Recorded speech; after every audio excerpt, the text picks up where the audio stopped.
अकेलापन। रोहन बेटा, मैं तुम्हारे काका के घर जा रहा हूं, पिताजी ने मुझसे कहा। क्यों पिताजी? और आजकल आप काका के घर बहुत जा रहे हो, उनके यहां सब ठीक तो है ना? हां बेटा, सब ठीक ही है, बस यूं ही आपका मन कर रहा हो तो चले जाओ। पिताजी, ये कुछ पैसे रख लीजिए, आपके काम आ जाएंगे। पिताजी का मन भर आया। उन्हें आज अपने बेटे को दिए गए संस्कार लौटते नजर आ रहे थे। जब रोहन स्कूल जाता था, वह पिताजी से जेब खर्च लेने में हमेशा हिचकता था, क्योंकि घर की आर्थिक स्थिति ठीक नहीं थी। पिताजी मजदूरी करके बड़ी मुश्किल से घर चला पाते थे, पर मां फिर भी उसकी जेब में कुछ सिक्के डाल देती थी, जबकि वह बार बार मना करता था। रोहन की पत्नी का स्वभाव भी उसके पिताजी की तरफ कुछ खास अच्छा नहीं था। वह रोज पिताजी की आदतों के बारे में कहासुनी करती थी।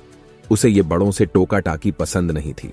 बच्चे भी दादा के कमरे में नहीं जाते, स्कूल और पढ़ाई में ही व्यस्त रहते। रोहन को भी देर से आने के कारण उनसे बात करने का समय नहीं मिलता था। एक दिन उसने पिताजी का पीछा किया। आखिर पिताजी को काका के घर जाने की इतनी जल्दी क्यों रहती है?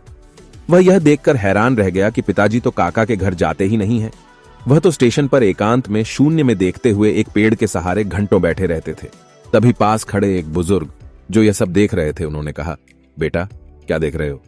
जी वो, अच्छा तुम उस बूढ़े आदमी को देख रहे हो? वो यहां अक्सर आते हैं और घंटों पेड़ तले बैठकर सांझ ढले अपने घर लौट जाते हैं। किसी अच्छे संभ्रांत घर के लगते हैं। बेटा ऐसे वो एक नहीं है, अनेक बुजुर्ग माएं, बुजुर्ग पिता तुम्हें यहां आसपास मिल जाएंगे। जी मगर क्यों? आखिर क्या वजह हो सकती है? बेटा, जब घर में बड़े बुजुर्गों को प्यार नहीं मिलता, उन्हें बहुत अकेलापन महसूस होता है, तो वे यहां वहां बैठकर अपना समय काटा करते हैं। वैसे क्या तुम्हें पता है, बुढ़ापे में इंसान का मन बिल्कुल बच्चे जैसा हो जाता है। उस समय उन्हें अधिक प्यार और सम्मान की जरूरत पड़ती है, पर परिवार के सदस्य इस बात को समझ नहीं पाते। वो यही समझते हैं इन्होंने अपनी जिंदगी जी ली है, फिर उन्हें अकेला छोड़ देते हैं, कहीं साथ ले जाने से कतराते हैं। बात करना तो दूर, अक्सर उनकी राय भी उन्हें कड़वी लगती है, जबकि वही बुजुर्ग अपने बच्चों को अपने अनुभवों से आने वाले संकटों और परेशानियों से बचाने के लिए सटीक सलाह देते हैं। उस बुजुर्ग की बात सुनकर रोहन वहां से चला गया।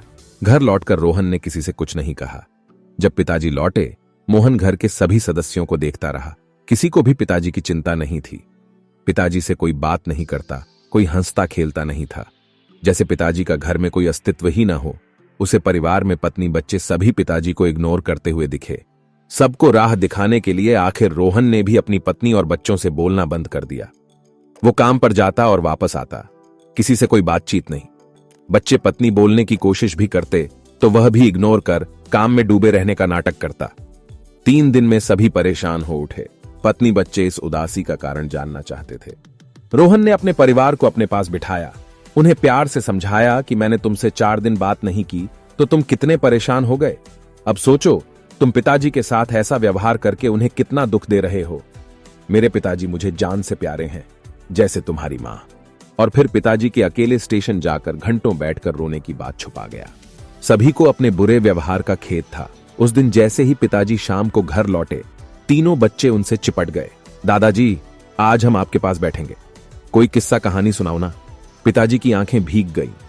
वो बच्चों को लिपटकर उन्हें प्यार करने लगे, और फिर जो किस्से कहानियों का दौर शुरू हुआ वो घंटों चला। इस बीच रोहन की पत्नी उनके लिए फल तो कभी चाय नमकीन लेकर आती। पिताजी बच्चों और रोहन के साथ स्वयं भी खाते और बच्चों को भी खिलाते। अब घर का माहौल पूरी तरह बदल गया था। एक दिन रोहन बोला, पिताजी क्या बात है, आजकल काका के घर नहीं जा रहे हो? नहीं बेटा, अब तो अपना घर ही स्वर्ग लगता है। आज सभी में तो नहीं, लेकिन अधिकांश परिवारों के बुजुर्गों की यही कहानी है। बहुधा आसपास के बगीचों में, बस अड्डे पर, नजदीकी रेलवे स्टेशन पर परिवार से तिरस्कृत भरे पूरे परिवार में एकाकी जीवन बिताते हुए ऐसे कई बुजुर्ग देखने को मिल जाएंगे।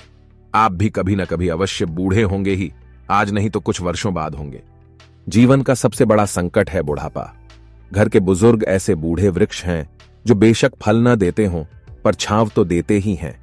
अपना बुढ़ापा खुशहाल बनाने के लिए बुजुर्गों को अकेलापन महसूस न होने, उनका सम्मान भले ही न कर पाएं, पर उन्हें तिरस्कृत मत कीजिए। उनका ख्याल रखिए। कहानी अच्छी लगी हो तो लाइक करें, शेयर करें, कहानी के बारे में अपने विचार कमेंट करें और चैनल को सब्सक्राइब करना ना भूलें। धन्यवाद।